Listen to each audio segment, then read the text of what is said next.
Joining me right now is the Assistant to the President for Trade and Manufacturing Policy, Peter Navarro. Peter, always a pleasure to see you. Thanks for being here. They get it now, Maria. Do they get it? That's exactly what I was going to say to you. They do, yes. Do they get it? Is there an enforcement mechanism in this deal that you and your colleagues have done with China that has consequences for stealing IP? So, first of all, the news today on the China economy actually significantly helps the prospects of success in this negotiation. I think it gives them more incentive. The deal itself, Maria, the best part of the first phase actually is the intellectual property segment. It pretty much replicates the original chapter we had back in the May document that the Chinese reneged on. So that's good news. Forced technology transfer, we get a good start on that. The enforcement mechanism, you're right, that's the prize, the key, the centerpiece of anything. There is a strong enforcement mechanism in there that would serve on all three phases. So let's see what happens. We're on the glide path to Chile and the meeting of the two presidents mid-November. And the plan there is to have an agreement. So see what happens. Is the U.S. going to have to hold off on the tariff increases, the next round of tariffs, which were set for December, in order to see this deal get signed? We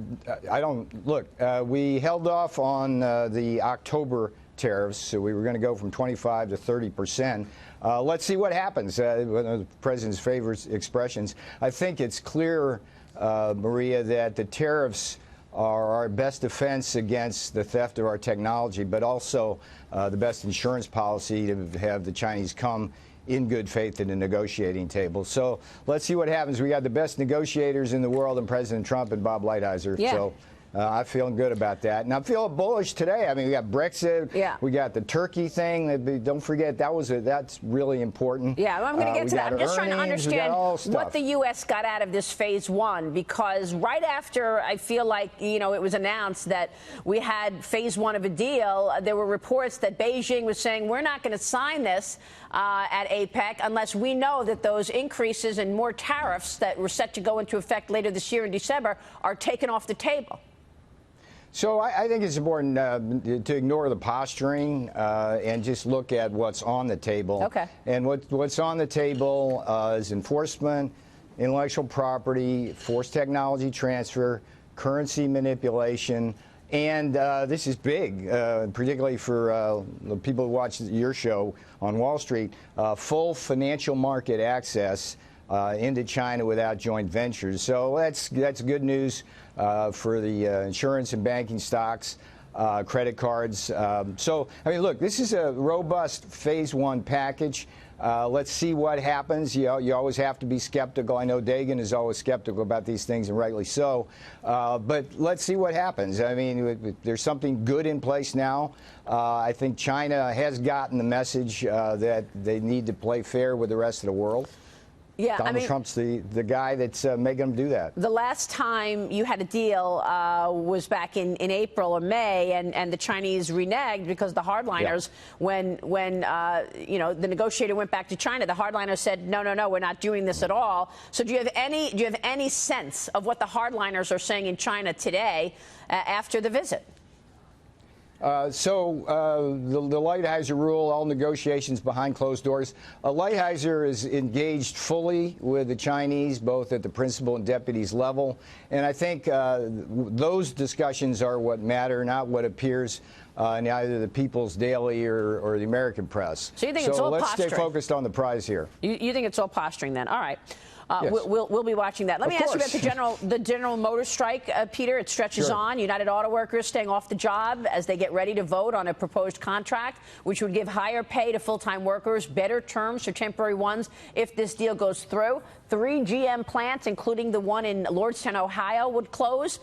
Tell us where we stand on this from where you sit. And how does this connect to the USMCA situation, which we're all waiting for? Sure. Let's unpack this a little bit. I mean, the GM deal is a great deal. I think the UAW president, Gary Jones, did a great job in the negotiation. You got wages, you got no added health care costs, temporary workers closed. There's an end to the profit sharing cap, which is really good. There's also a big investment component. This is important, particularly for the Lordstown issue. There's $9 billion that GM's putting on the table. That'll create over 10,000 jobs.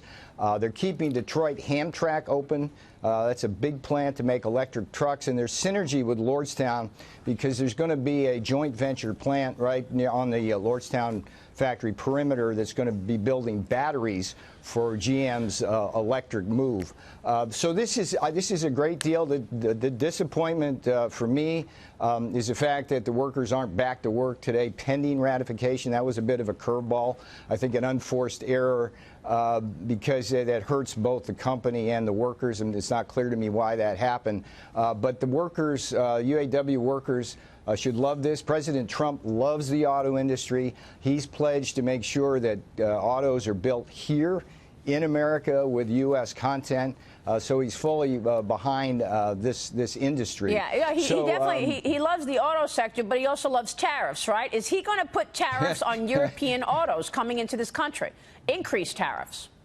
That's a decision to be made in a while, and I'll come back and talk about that at that time. But let's stay focused on the GM prize here. Great deal for the UAW workers. The ratification could come as early as October 25th, and we get folks back to work. This has been costly. It's been a month-long strike. It's been a good example of good labor management negotiations. They were tough negotiations, but in the end, there's a deal, I think, that's great for both sides that gets us a good future. Yeah, hopefully they get back to work soon, for sure. Over $1 billion in profits lost and over $500 million in wages lost to workers, and tax revenues lost. And industrial production yesterday, I'm sure you covered that, that was down 0.4%, and that was virtually all the GM strike. I want to ask you about the USMCA wages in a second, Peter, but let me ask you this, because these tariffs on European goods went into effect today as a result of obviously the Airbus subsidies and the WTO